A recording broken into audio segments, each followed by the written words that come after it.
At 2:17 in the morning, the hallway outside room 408 was so quiet that every sound felt too loud.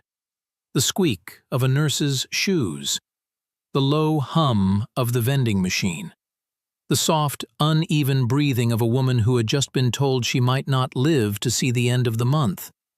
Her name was Emily Carter. She was 37 years old, a mother of two, a kindergarten teacher from Franklin, Tennessee, and the kind of woman who used to keep extra granola bars in her purse because she never knew which child in her classroom might come to school hungry. But on that cold Tuesday morning, Emily was not thinking about lesson plans, grocery lists, or the little handprints taped to her refrigerator at home. She was staring at the ceiling of a hospital room while her husband Daniel sat beside her bed with both hands wrapped around hers as if his grip alone could keep her on earth. The doctor had come in less than an hour earlier. He had spoken gently. That made it worse. He had pulled a chair close to her bed, looked at her with the kind of sadness no physician can fully hide, and said the words that seemed to split Emily's life in half. "The cancer has spread faster than we expected. I'm so sorry, Emily. Without a response to treatment, we may be looking at 3 weeks. 3 weeks. 21 days. 504 hours. Not enough time to watch her son Noah turn 9. Not enough time to help her daughter Lily pick out a dress for the spring concert. Not enough time to grow old with Daniel, who still left coffee on her nightstand every morning, even after 12 years of marriage." Emily had always believed in God. She had sung hymns since childhood, prayed before meals, taken her children to church, and told her students that every person was precious. But as she lay in that hospital bed with an IV in her arm and a death sentence hanging over the room, she felt something inside her begin to crack. Not her body. That had already been breaking for months. It was her faith. She turned her head toward the dark window, where her reflection looked pale and unfamiliar. Then she whispered words Daniel had never heard her say. "I don't think I can pray anymore." Daniel lowered his head. For a moment he said nothing, because the truth was, he did not know how to pray either. 3 months earlier, Emily Carter's life had been ordinary in the best possible way. She woke up at 5:45 every morning, usually before her alarm, because Lily had a habit of crawling into bed around dawn and pressing her cold little feet against Emily's legs. Noah was harder to wake. He slept twisted in blankets with one arm hanging off the side of the bed, usually clutching a comic book he had promised not to read after lights out. Emily's mornings were full of noise. The toaster popping, Daniel searching for his keys, Lily asking if cereal counted as soup, Noah protesting that socks did not have to match if both were white somewhere. Emily loved it all. She loved the chaos. She loved the fingerprints on the windows. She loved the way Daniel kissed her forehead when he thought the children were not watching. At Franklin Elementary, Emily was known as Mrs. Carter, the teacher with the gentle voice and the sunflower lanyard. She remembered every child's birthday. She kept a prayer list folded inside her desk drawer, not because she wanted anyone to know, but because when a parent whispered that a father had lost his job or a grandmother was sick, Emily carried those burdens quietly before God. She had a gift for noticing pain. Maybe that was why she missed her own. It started with fatigue. Not ordinary tiredness, but a heaviness that followed her from room to room. She blamed the school year, then allergies, then stress. When bruises appeared on her legs, she joked with Daniel that she was probably bumping into tiny chairs in the classroom. When she began losing weight, people complimented her. "You look great, Emily." She smiled and said thank you. But Daniel noticed the way she gripped the kitchen counter when she thought nobody was looking. He noticed how she sometimes closed her eyes halfway through dinner, as if gathering strength just to lift her fork. One Sunday after church, Emily nearly fainted in the parking lot. Daniel caught her before she hit the pavement. That moment became the first crack in their normal life. At the clinic, blood work led to more blood work. Blood work led to scans. Scans led to a referral. Then came the word no family wants to hear: cancer. A rare and aggressive form. Emily listened as the oncologist explained treatment options, medical terms, percentages, and timelines. Daniel took notes with trembling hands. Emily nodded because she did not know what else to do. That night, after the children were asleep, she sat on the bathroom floor and cried into a towel so they would not hear. Daniel found her there. He knelt beside her and pulled her close. "We're going to fight this," he said. Emily wanted to believe him, so she did. At first, the church surrounded them like a warm blanket. Meals appeared on the porch, cards arrived in the mail. People texted scripture verses, voice messages, songs, and promises that they were praying. Emily was grateful. She truly was. But treatment did not feel like healing. It felt like being taken apart piece by piece. Her hair began falling out in the shower. She stood beneath the water one morning, staring at strands gathered between her fingers, and something about it broke her open.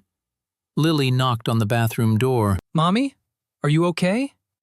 Emily turned off the water and tried to steady her voice. "I'm okay, sweetheart." But she was not.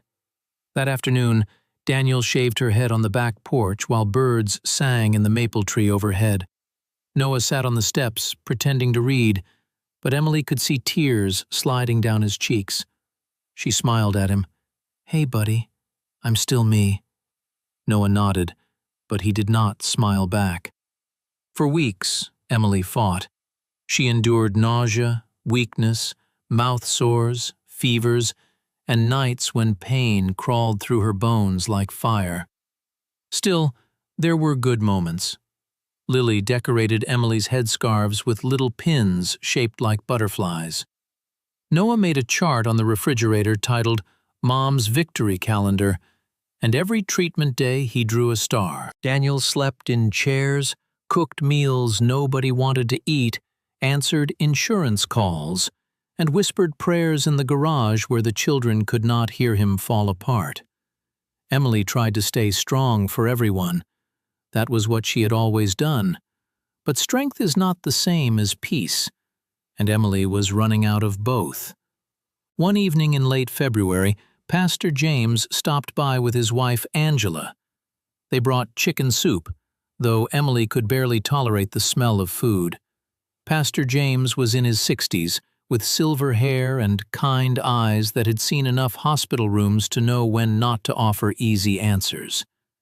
He sat beside Emily in the living room while Daniel took the children outside. For a while, they said nothing.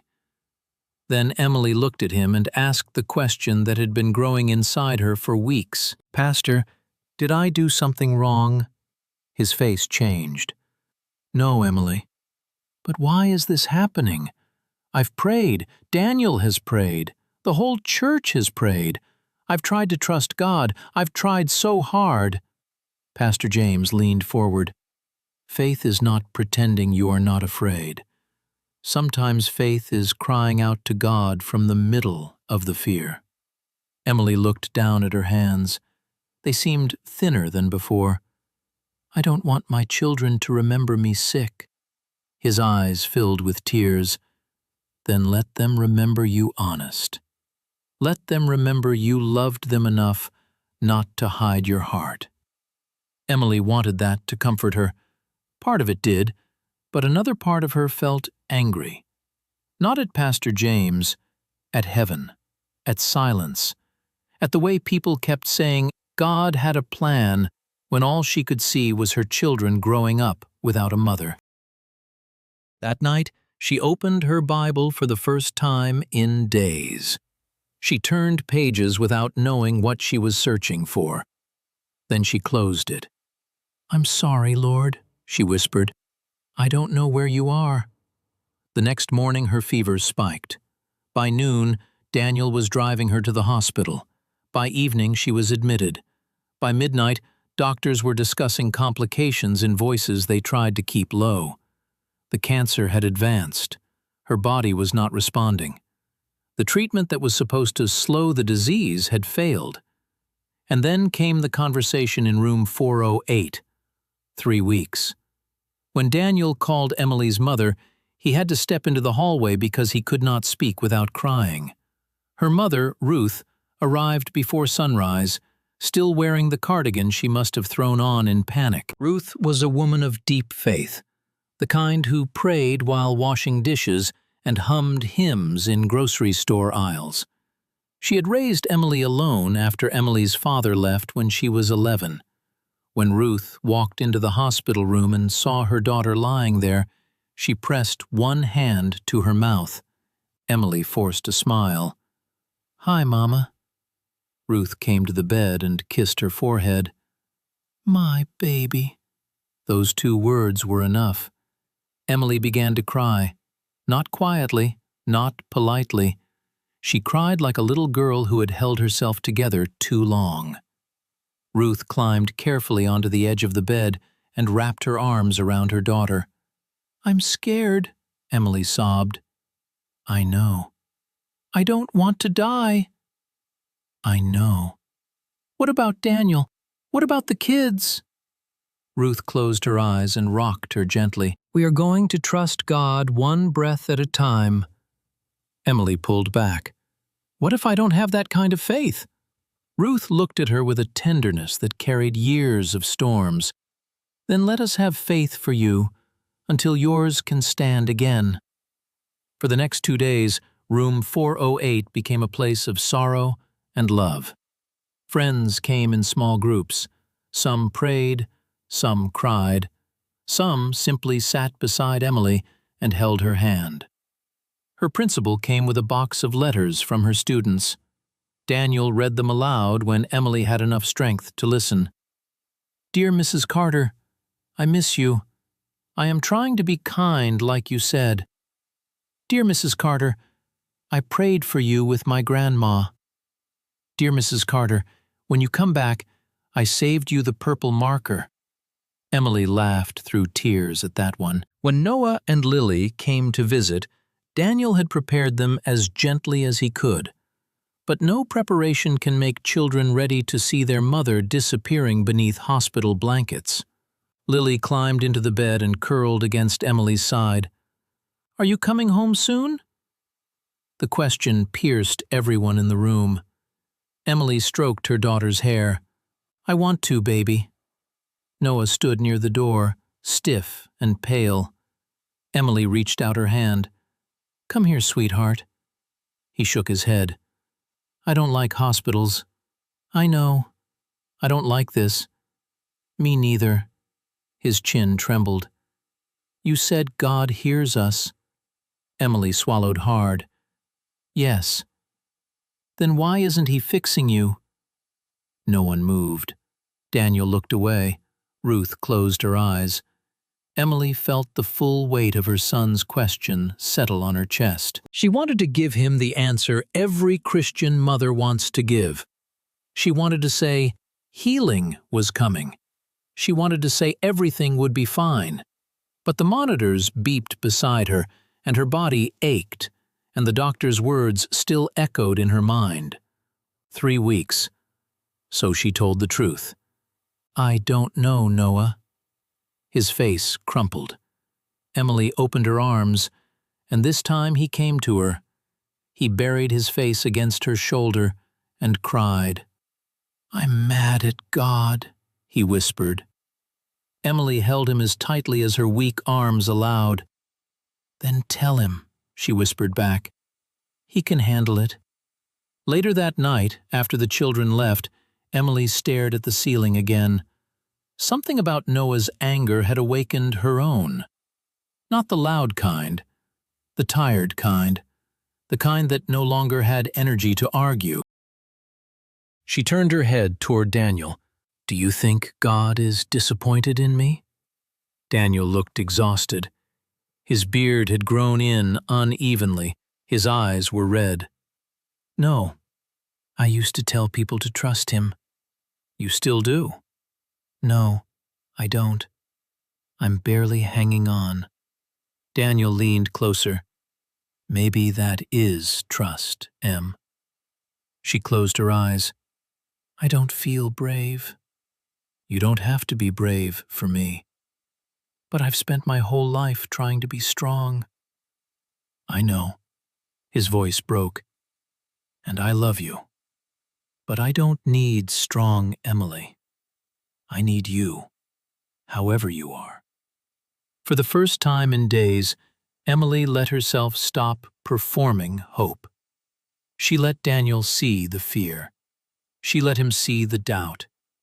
She let him see the woman beneath the teacher, the mother, the helper, the believer everyone admired.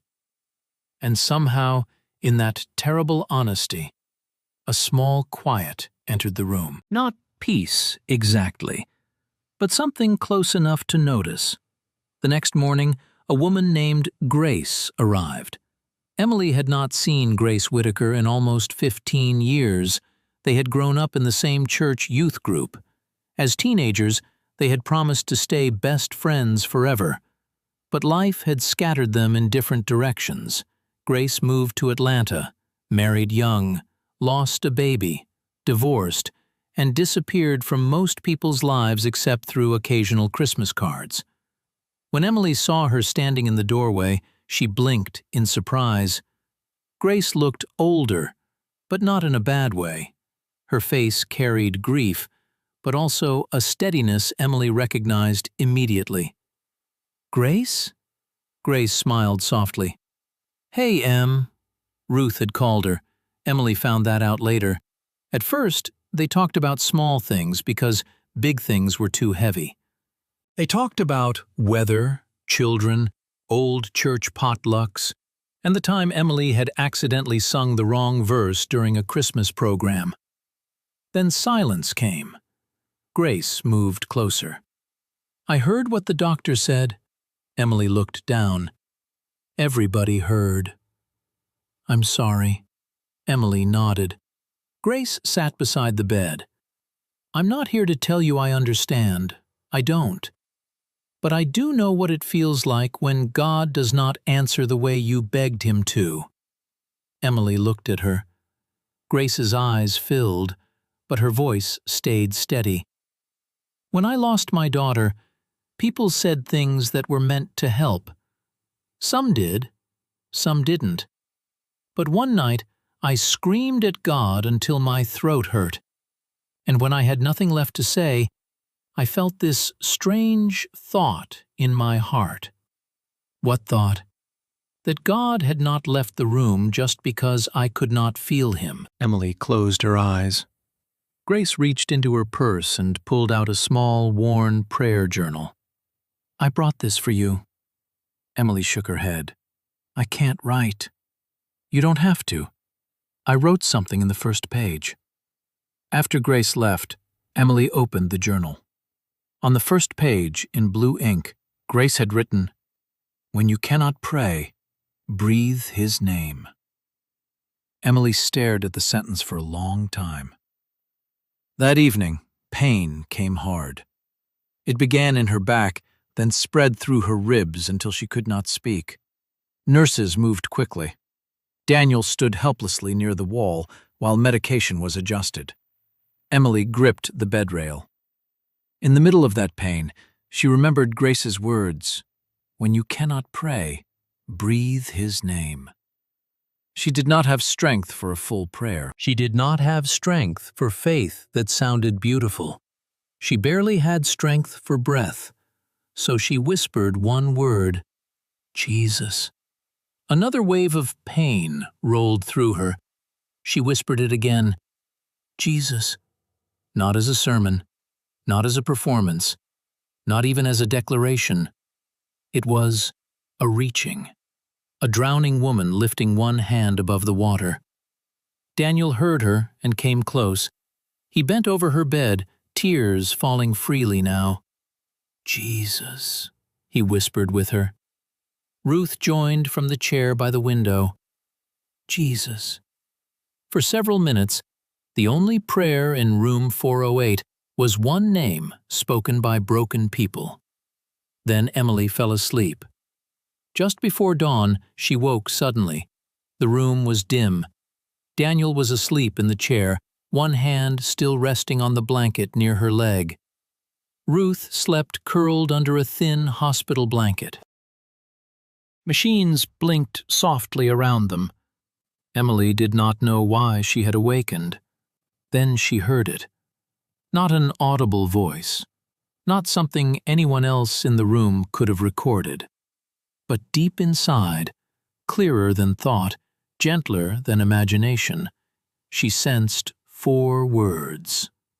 Give me your fear.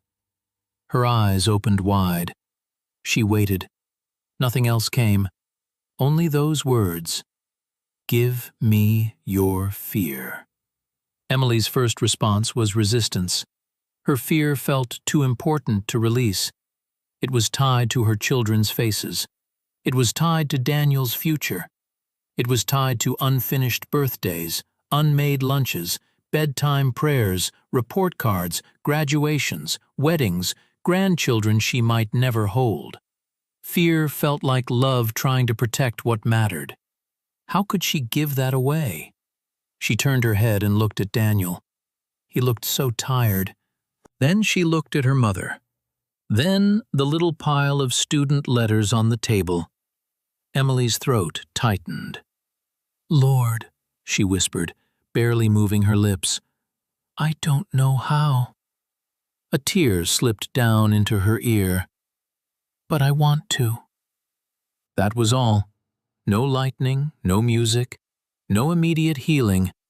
Just a surrender, so small no one else noticed. But heaven did.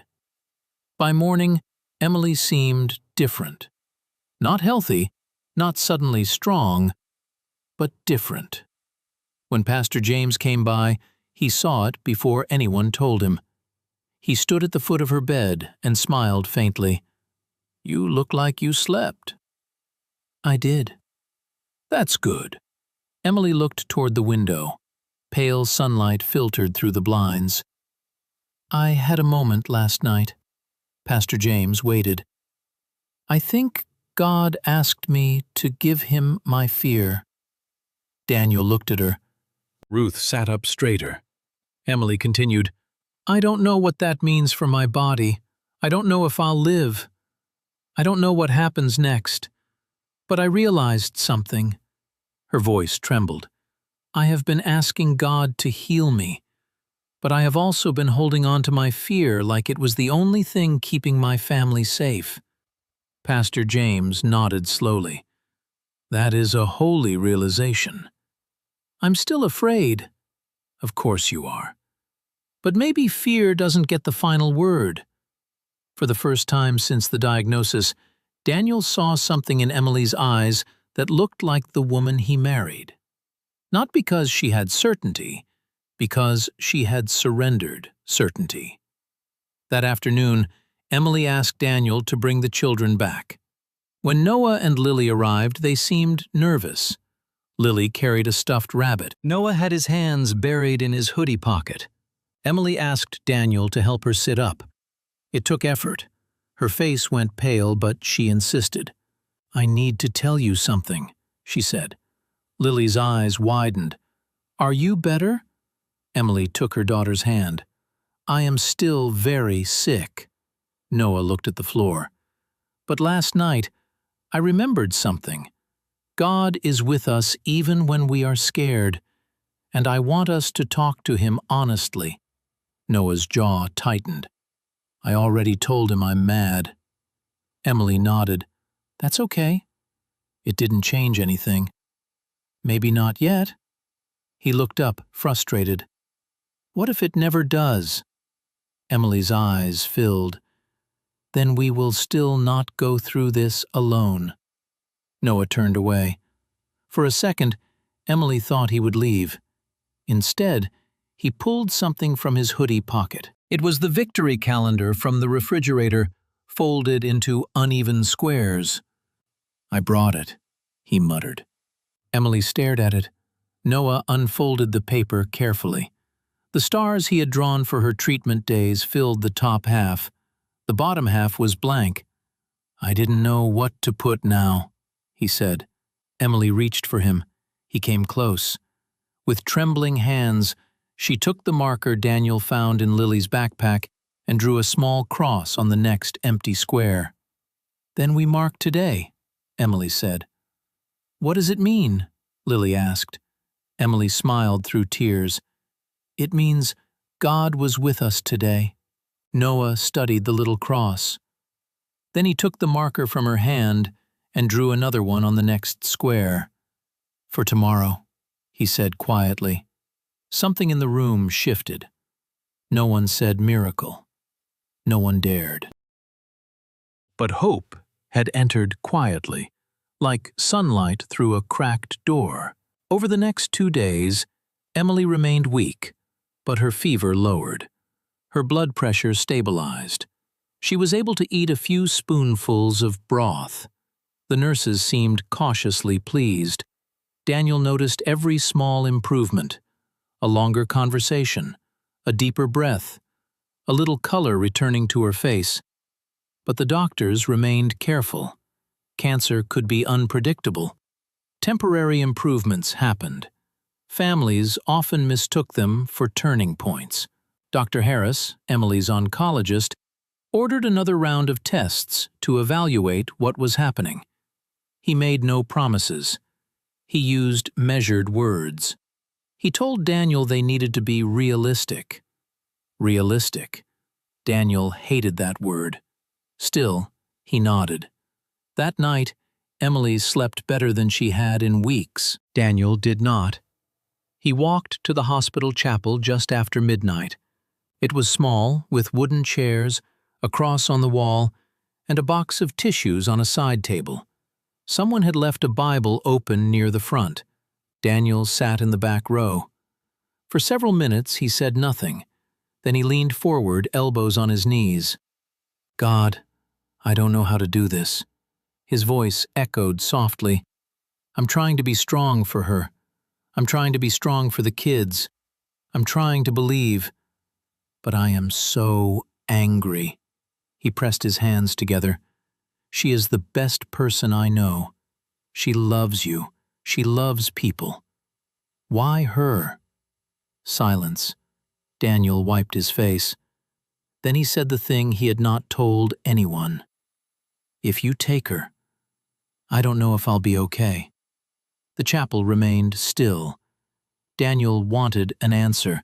He wanted a sign. He wanted the walls to shake, the lights to flicker, something undeniable.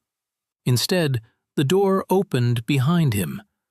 An older man stepped inside, wearing a janitor's uniform and carrying a mop bucket. He stopped when he saw Daniel. "Sorry," the man said softly. "Didn't know anyone was in here." "It's okay." The man nodded and turned to leave, but then paused. "You got somebody upstairs?" Daniel gave a tired laugh. "Is it that obvious?" The man set the mop handle against the wall. "I've worked nights here 22 years. I know the look." Daniel stared at the cross. "My wife." The man walked in slowly and sat 2 rows ahead of him.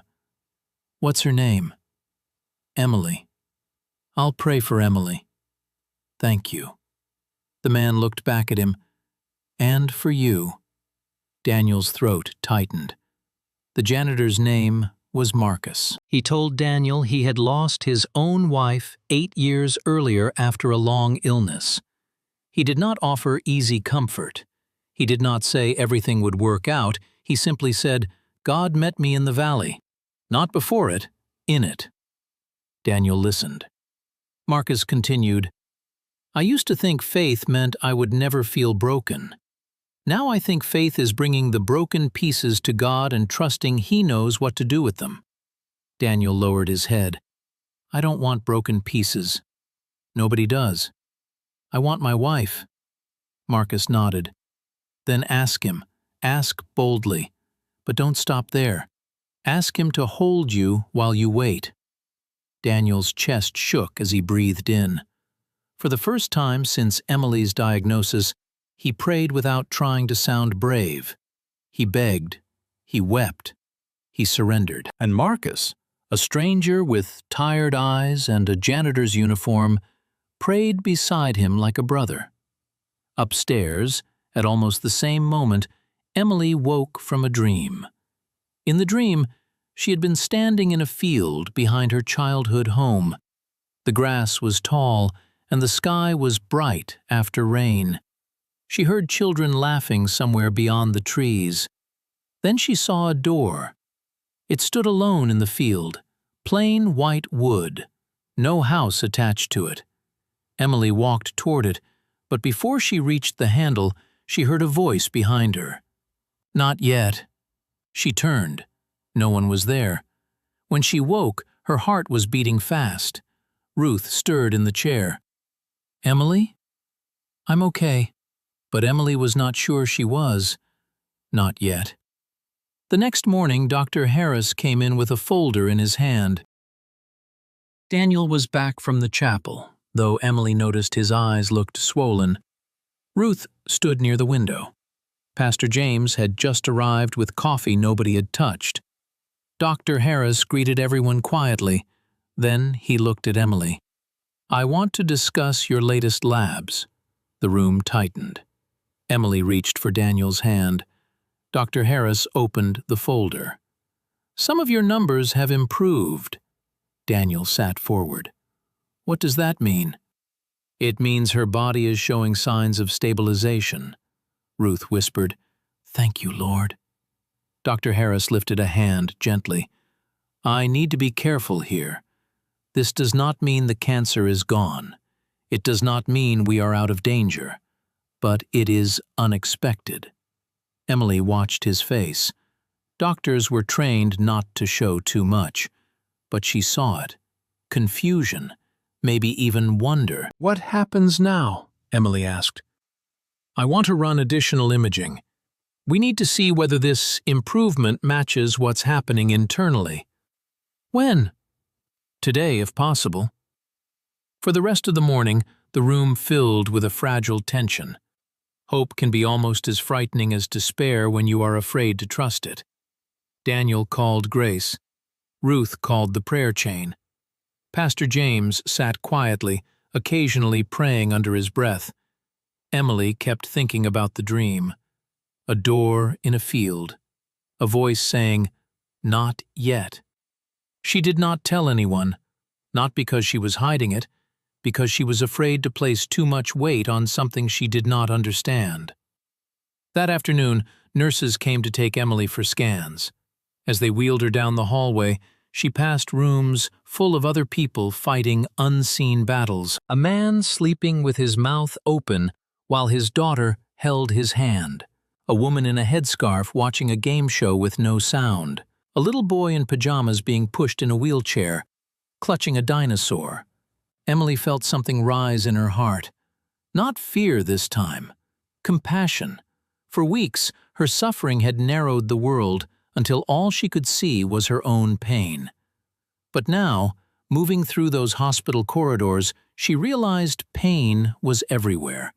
And God was somehow present in every room, even the ones where people could not feel Him yet.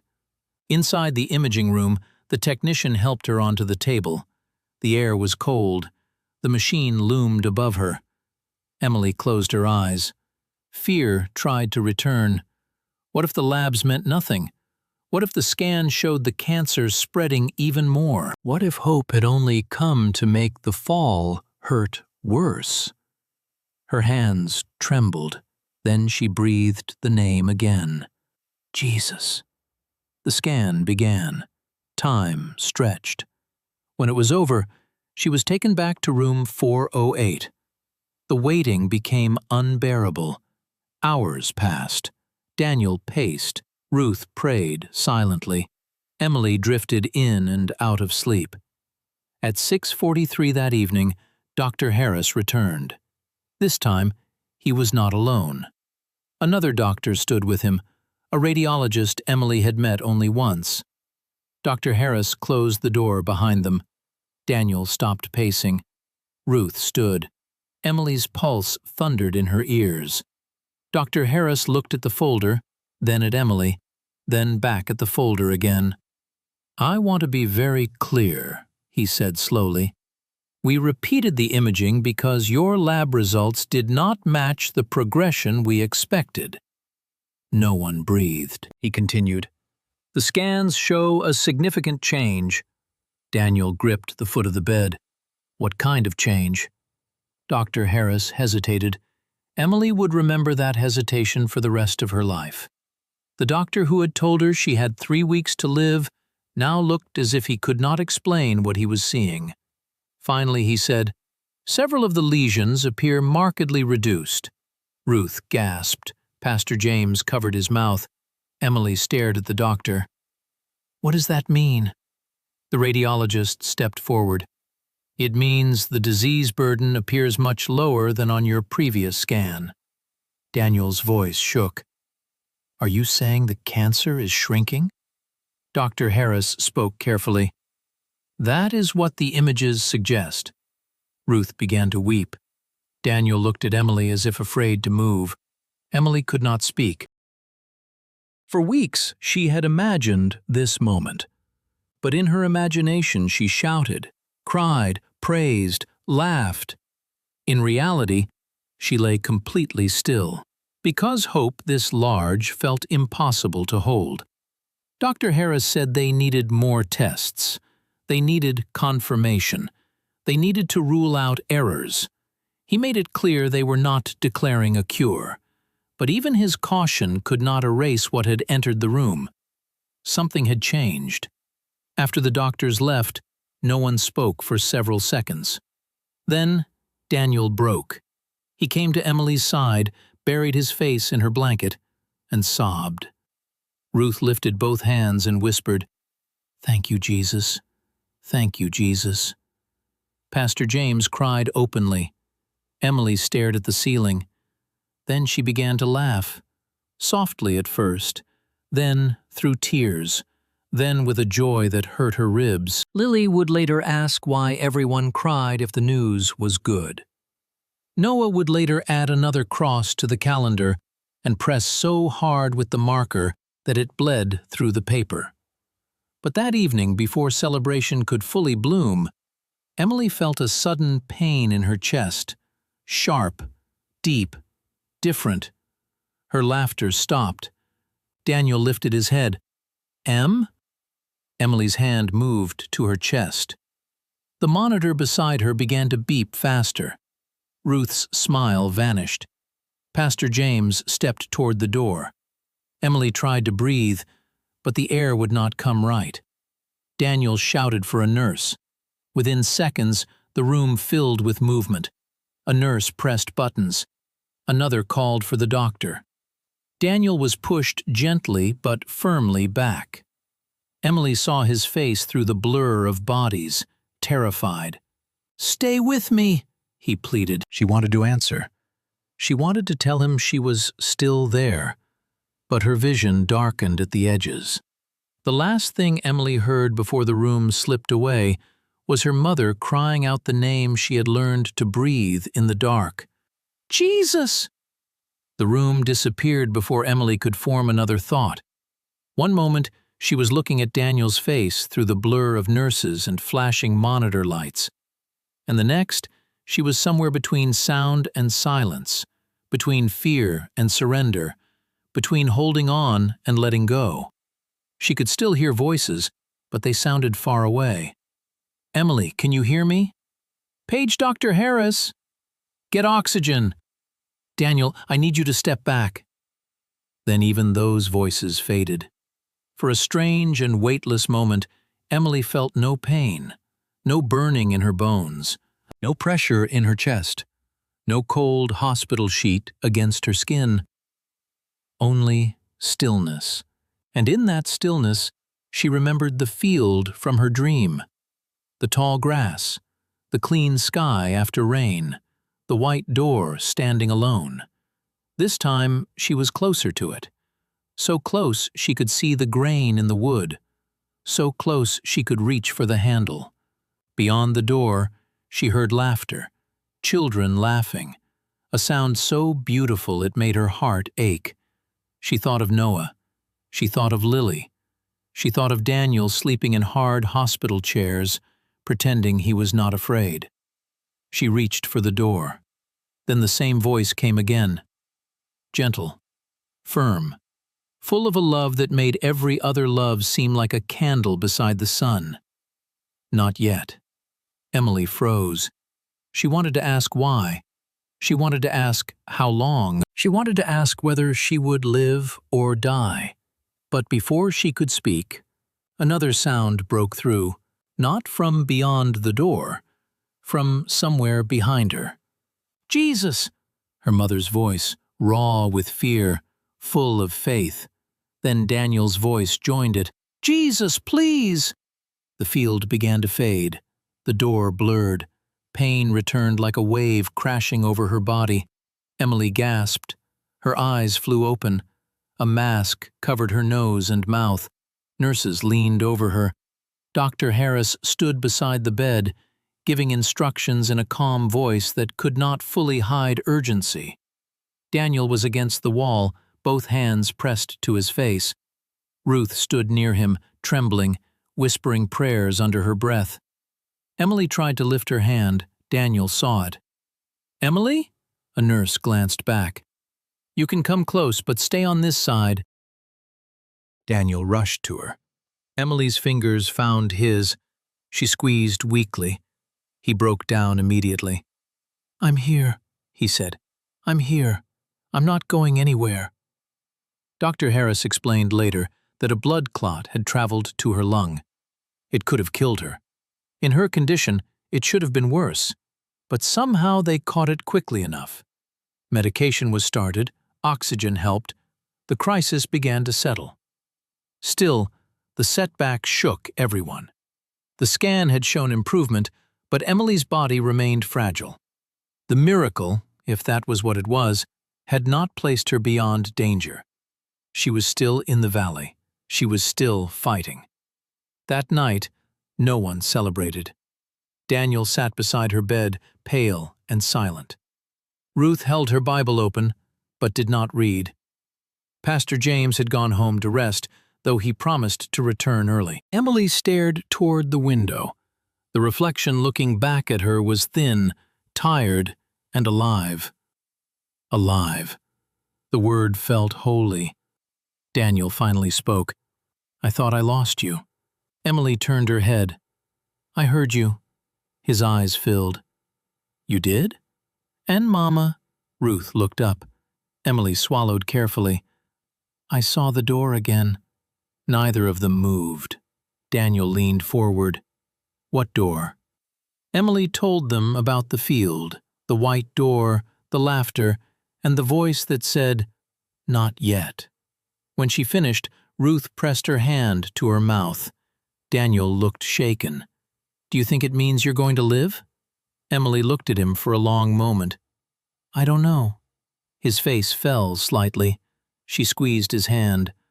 "But I think it means God is not finished." That was enough for that night. Not enough to answer every question, not enough to erase the danger, but enough to help them breathe. The next morning, Emily woke to find Noah sitting in the chair by her bed. Daniel stood near the window, watching him carefully. Noah's hair was messy, and his eyes were swollen as if he had cried himself to sleep. Emily smiled faintly. "Hey, buddy."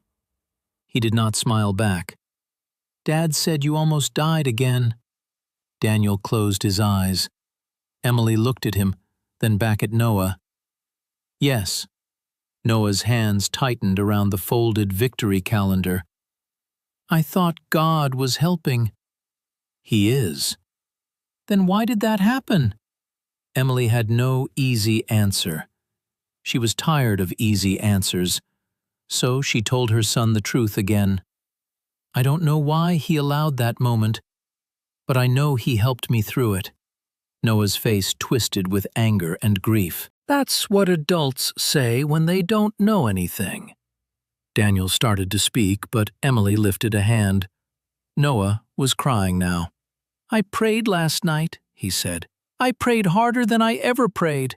I told God he could have my bike and my birthday money, and I would never complain about chores again if he let you live. Emily's heart broke. Oh, sweetheart. But what if he says no? His voice cracked on the last word. Emily reached for him, and after a moment, he came close enough for her to touch his arm. I don't believe prayer is a trade, she whispered. God is not waiting for your bike or your birthday money. Then what does he want? Emily's eyes filled. You. Noah stared at her. He wants your heart, your honest heart, even the scared part, even the angry part. Noah looked down at the calendar. There are too many blank squares. Emily looked at the paper. He had drawn crosses on several days, but the rest stretched empty. Yes, she said softly, there are. I hate blank squares. Me too. He wiped his face with his sleeve. Then he unfolded the calendar and laid it on her blanket. His voice was barely above a whisper. Can we mark today? Emily smiled through tears. Daniel brought the marker. This time, Noah drew the cross himself, not because he understood, not because he was no longer afraid, but because somewhere inside his small, wounded heart, a seed of faith was pushing through the dark. Days passed, then a week. Emily did not recover all at once. The testimony people would later hear in church would sound impossible and beautiful, but the living of it was slow, painful, and ordinary. There were alarms in the night. There were blood draws before sunrise. There were medications that made her nauseated. There were doctors using careful phrases like cautiously optimistic and continued monitoring. There were moments when Emily felt peace so deep she could almost rest inside it. There were other moments when fear came back with teeth. One afternoon, after everyone had gone to the cafeteria, Emily was alone when a young nurse came in to check her IV. Her name badge said Kayla. She looked no older than 25. Kayla had kind eyes and a quiet way of moving around the room. She adjusted the line, checked the monitor, and asked Emily about her pain level. Emily answered, then noticed Kayla's hand trembling. Are you okay? Emily asked. Kayla looked surprised. I'm fine. Emily had spent years noticing children who said they were fine when they were not. She knew the sound. You don't have to tell me, Emily said gently, but I can tell something's heavy. Kayla blinked quickly. For a moment, she seemed ready to leave.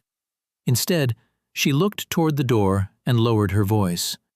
My dad was diagnosed last month. Emily's heart softened. With cancer? Kayla nodded. I work here. I understand the medical side. I know what can happen. But when it's your own family, knowledge doesn't protect you. No, Emily whispered. It doesn't. Kayla's eyes filled. I saw your chart. I know what they expected. And now, everybody on the floor is talking about your scans. Emily looked down. I don't know what God is doing. Kayla wiped one tear quickly, embarrassed. My dad stopped believing years ago. I've been praying, but I feel like I'm praying at a locked door. Emily thought of the white door in the field. Then she thought of Grace's journal. When I couldn't pray, Emily said, a friend told me to breathe the name of Jesus. Kayla was quiet. That's all? Sometimes that's all you can do. Kayla nodded slowly. Emily reached for the small journal on her bedside table. Her hands were weak, but she opened it to the first page and showed Kayla the words Grace had written. When you cannot pray, Breathe his name. Kayla read it twice. Then she covered her mouth and began to cry. Emily did not preach. She did not explain suffering. She simply held out her hand. Kayla took it, and in room 408, the patient prayed for the nurse. It was not eloquent. Emily's voice was thin. Jesus, meet Kayla in her fear. Meet her father in his sickness. Remind them they are not alone. Give them courage for today. Kayla squeezed her hand. Amen. After Kayla left, Emily leaned back against the pillow, exhausted. But there was a warmth in her chest that had nothing to do with medicine. For the first time since her diagnosis, she realized her suffering had not made her useless. Even in a hospital bed, even with tubes in her arms, even with her future uncertain, she could still love. She could still pray. She could still be a witness. That realization changed something. Emily had spent weeks asking God to give her life back. Now she began asking Him to use the life she had today. The change was quiet at first. She started learning the names of night nurses. She asked about their children. She prayed for the woman in the room next door when she heard crying through the wall. She wrote short notes in the journal when her hands allowed it. Not long prayers, just honest ones. Lord, I am afraid today, but I am here. Lord, help Daniel rest. Lord, hold Noah's anger gently. Lord, let Lily feel safe. Lord, thank you for broth, sunlight, and another morning. The more Emily gave God her fear, the more room there seemed to be for gratitude. Not because everything was easy, because every breath had become a gift. 2 weeks after the night Dr. Harris said she might have 3 weeks, he entered room 408 with new test results. This time, he brought a team. Emily noticed that immediately. Daniel stood on one side of her bed. Ruth stood on the other. Pastor James had just arrived with Angela. Grace was visiting too, sitting near the window with the prayer journal in her lap. Dr. Harris looked at Emily, and for the first time since she had met him, he seemed unable to begin. Daniel's grip tightened around Emily's hand. "Doctor?" Emily asked. Dr. Harris exhaled. "We repeated the imaging. We also repeated the blood work twice." The room went silent. He continued, "The results are not what we expected." Emily's mouth went dry. Dr. Harris glanced at the other physician beside him, then back at her.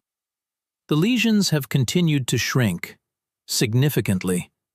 Ruth whispered, "Praise God." Dr. Harris nodded slowly, almost as if he respected the words, even if he could not professionally explain them. "Your markers have also dropped. Not slightly, dramatically." Daniel's voice shook. "What are you saying?" "I am saying Emily has had a response we did not anticipate." "Is she dying?"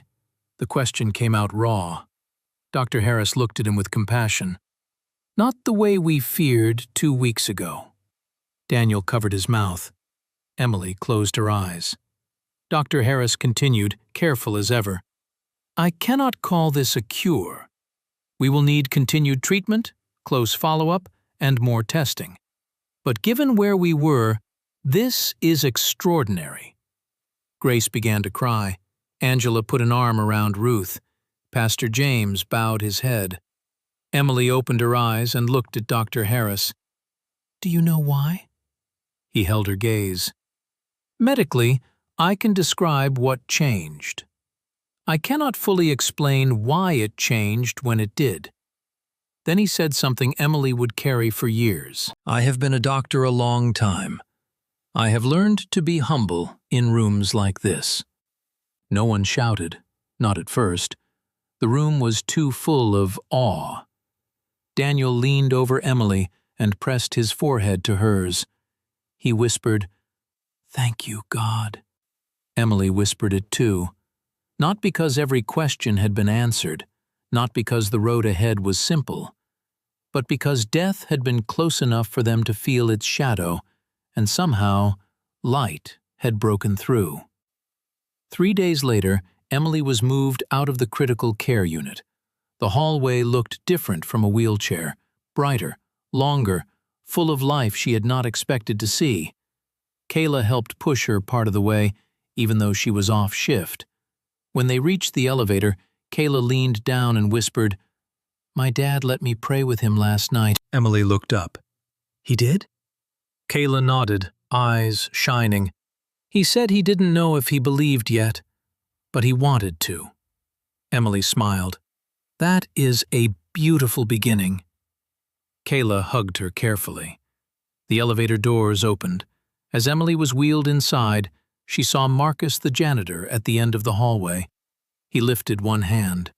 Daniel, walking beside the chair, lifted his back. Emily did not know then that Daniel and Marcus had prayed together in the chapel. She would learn later. And when she did, she would understand that God had not only been working in her body, He had been working in the hidden rooms of everyone who loved her. Coming home was not like the movies. There was no sudden burst of perfect strength, no golden sunset with everyone laughing in slow motion. Emily came home with medication schedules, follow-up appointments, a walker, and a body that trembled after 10 steps. But she came home. That alone felt like a miracle. When Daniel pulled into the driveway, Emily saw the house through tears. The porch with the chipped blue paint. The mailbox Noah had dented with a baseball. The flower bed she had planned to fix in spring. A banner hung across the front door. "Welcome home, Mommy." The letters were uneven. Lily had drawn butterflies around the edges. Noah had drawn a cross in every corner.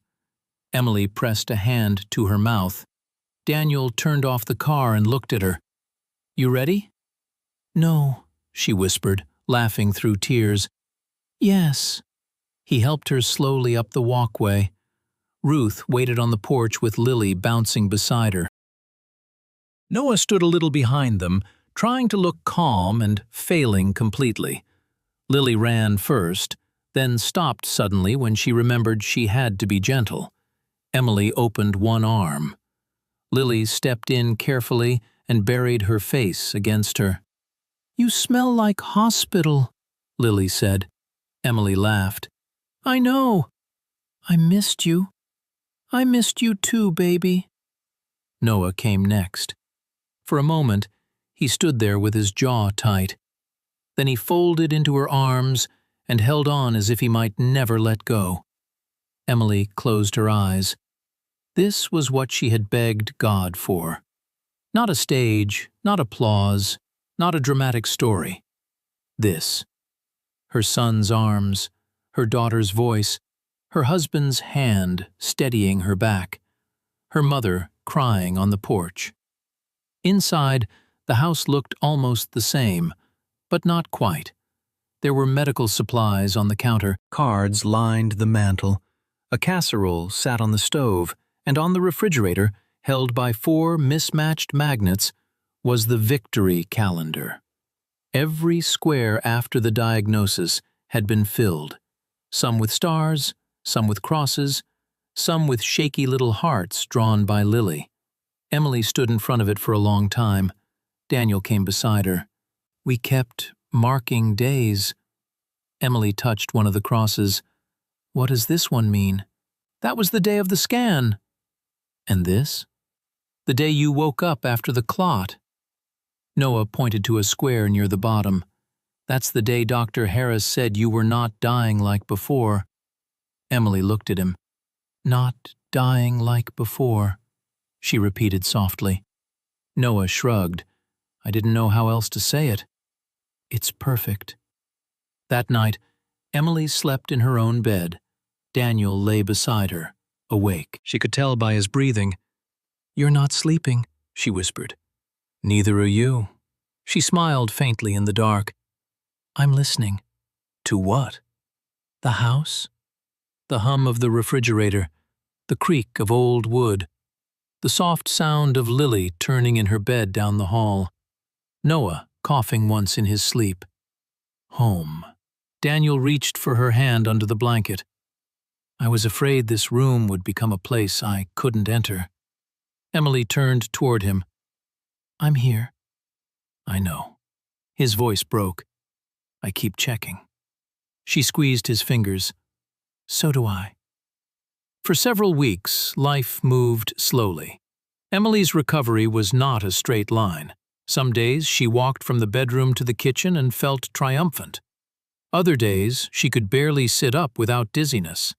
Her hair began growing back in soft, uneven fuzz. Lily liked to rub it and say it felt like a baby duck. Noah returned to school, but his teacher called Daniel after he got into an argument with another boy who joked about cancer.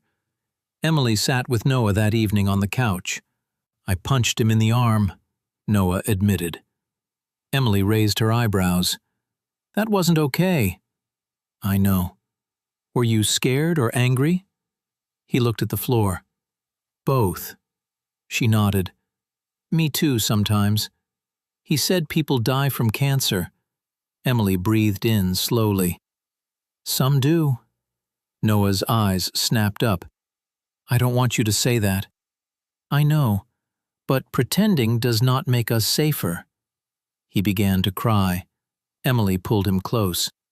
I am here today, and we are going to thank God for today. Tomorrow, we will thank Him for tomorrow. Noah leaned against her. I still hate blank squares, she kissed his head. Then we will keep filling them. Months passed. Emily continued treatment. The scans kept improving. Not every report was perfect, but the direction remained astonishing. Dr. Harris still avoided dramatic words, but his smile became easier each visit. One afternoon, nearly 6 months after the 3-week prognosis, Emily sat across from him in his office while Daniel held her hand. Dr. Harris reviewed the latest results twice before speaking. There is no visible active disease on this scan. Daniel went completely still. Emily stared at him. What? Dr. Harris turned the screen slightly. We will continue monitoring. We cannot be careless. But today, I see no visible active disease. Emily covered her face. Daniel began to cry. Dr. Harris gave them a moment. When Emily finally lowered her hands, she looked at him through tears. You told me 3 weeks. His expression softened. I did. I'm not angry. I know. I just need to say it out loud. He nodded. Say it. You told me 3 weeks, and God gave me today. Dr. Harris looked down for a moment, then back at her. Yes, he said quietly. He did. That Sunday, Emily returned to church for the first time in person. She had watched services online during treatment, usually wrapped in blankets on the couch. But walking through those doors again felt different. The congregation stood when they saw her. Emily stopped in the entryway, overwhelmed. These were the people who had cooked meals, mailed cards, driven Daniel to appointments when he was too exhausted to drive, sat with Ruth, prayed with the children, and believed when Emily could not. Pastor James came down from the front and hugged her gently. Welcome home, he whispered. During worship, Emily could not sing at first. The words caught in her throat. Then the congregation began singing about God's faithfulness. Emily stood between Daniel and Ruth, with Noah and Lily pressed close. She thought about room 408, the pain, the fear, the word Jesus whispered through clenched teeth, the white door, the voice saying, "Not yet." She thought about Kayla and her father, Marcus in the chapel, Grace's journal, her students' letters, Noah's angry prayers, Lily's butterfly pins, Daniel's broken surrender. Then Emily sang. Her voice was weak. It cracked on the high notes. But to Daniel, it was the most beautiful sound he had ever heard. After the service, Pastor James asked if she wanted to say anything. Emily had not planned to. Public speaking felt harder now, not because she was ashamed, but because the story was too sacred to turn into a performance. Still, she felt a gentle stirring, so she walked slowly to the front. Daniel stayed close in case she needed help. Emily looked out at the faces before her, some smiling, some crying, some carrying private battles nobody else could see. She gripped the microphone with both hands. "I don't know how to tell this perfectly," she began. Her voice trembled. "So I'll tell it honestly." The room became still. "The doctor told me I might have 3 weeks. I was terrified. I wanted to be full of faith, but there were nights when I could barely pray. There were moments when I felt angry, confused, and empty." She looked at Noah. "My son asked me why God wasn't fixing me, and I did not have an answer." Noah leaned against Daniel. Emily continued, "But I learned something in that hospital room. God is not only present after the miracle. He is present in the fear before it. He was there when I cried. He was there when Daniel broke down in the chapel. He was there when my mother whispered his name over me. He was there when all I could pray was one word." Tears slipped down her cheeks. "Jesus." Several people bowed their heads. Emily took a breath. "I believe God healed me. I believe I am alive because He answered prayer. But I also want to say this carefully. The miracle was not only what happened in my scans. The miracle was that God met us when we had nothing left. He restored hope before He restored my body. He taught us that fear does not get the final word." Grace, sitting near the aisle, wiped her face. Emily smiled at her. "A friend wrote in a journal, 'When you cannot pray, breathe His name.' That carried me. Maybe someone here needs that today. Maybe your situation has not changed yet. Maybe the report still looks bad. Maybe your child is still far from home. Maybe your marriage is still hurting. Maybe your grief still wakes you up at night." She paused. "I cannot promise you the exact answer you are asking for, but I can promise you this: God has not left the room." A quiet sob rose from somewhere in the congregation.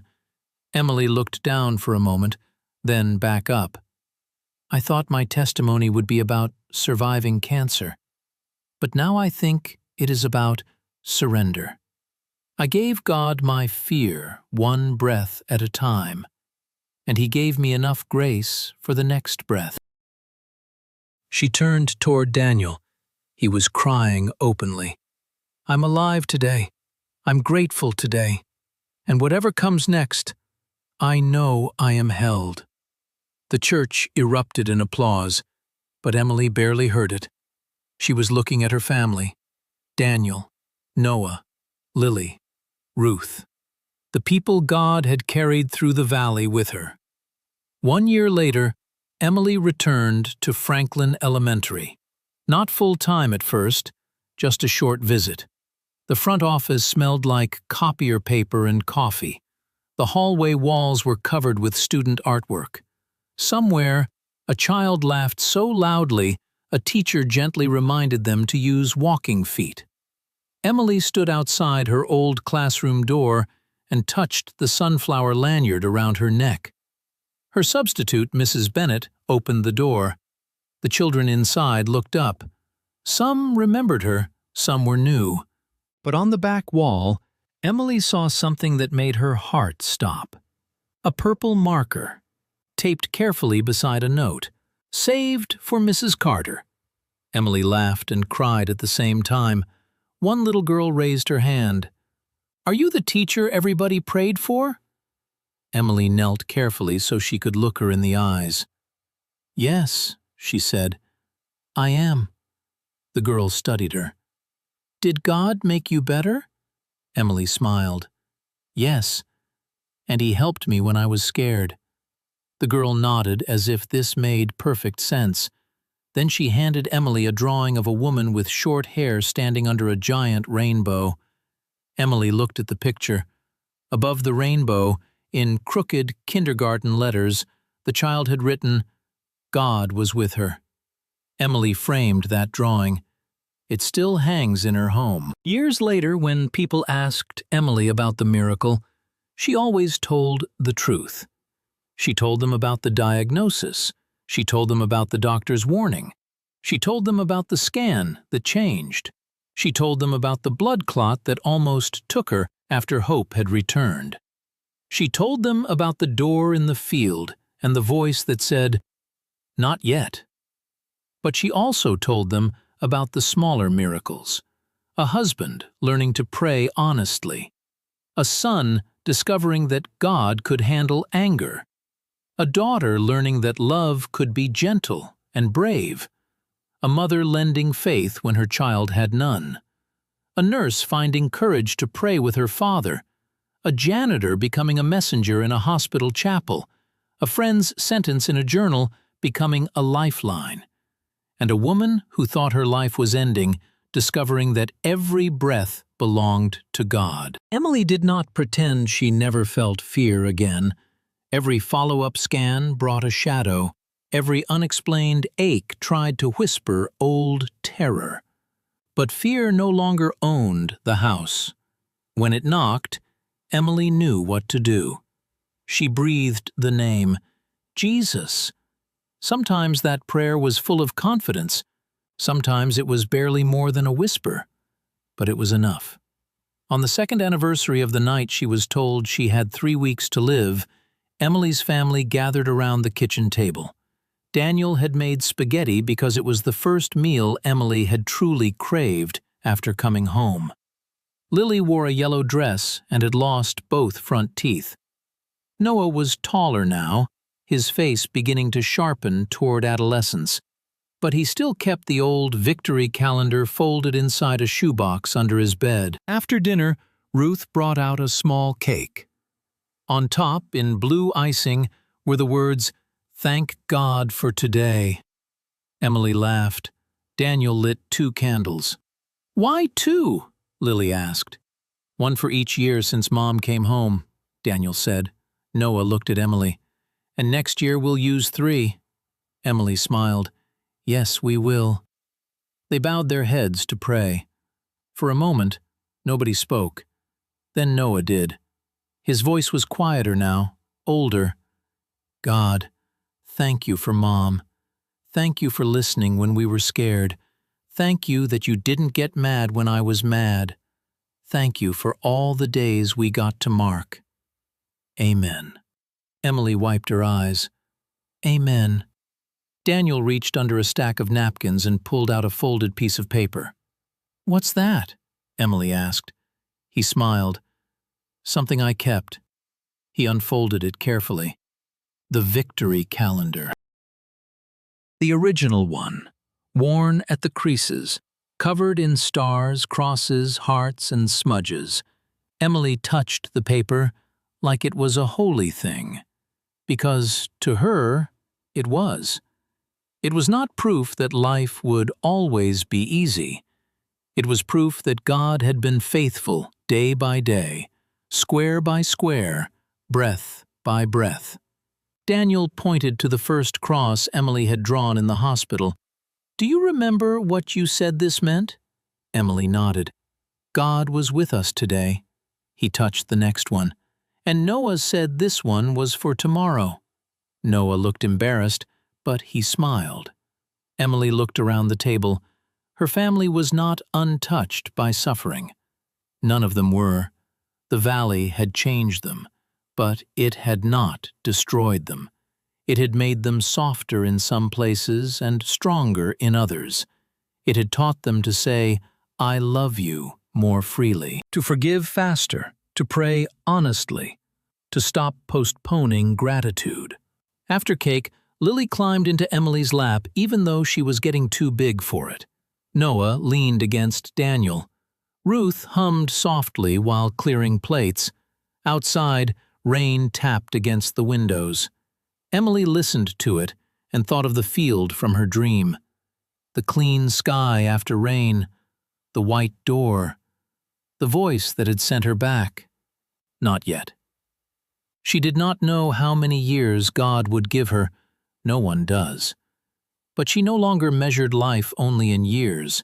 She measured it in mercy, in mornings, in prayers whispered over sleeping children, in Daniel's hand finding hers in the dark, in students laughing down a school hallway, in doctor visits that ended with grateful tears, in every chance to tell someone who was afraid, God has not left the room. Later that night, after the children were asleep, Emily stood by the kitchen window holding a cup of tea. Daniel came up behind her and wrapped his arms gently around her waist. "What are you thinking?" he asked. She leaned back against him. "That I almost missed this." He kissed the side of her head. "But you didn't." "No," she whispered. "I didn't." They stood there listening to the rain. After a while, Emily said, "Daniel?" "Yeah?" "When I was in the hospital, I kept asking God to give me my old life back." He held her a little tighter. "And now?" She looked at the reflection of them in the dark window. Her hair was short now. Her body still carried scars. Her heart carried them too, but her eyes were alive. "Now I think he gave me a new one." Daniel rested his chin lightly against her head. "A beautiful one." Emily nodded. "A grateful one." The rain slowed. Somewhere down the hall, Lily murmured in her sleep. Noah's door creaked as he turned over. The house settled around them. Emily closed her eyes.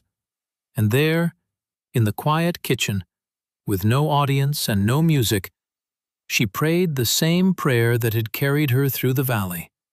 Only now, it sounded different, not desperate, not afraid, but full. "Jesus," she whispered, and heaven heard.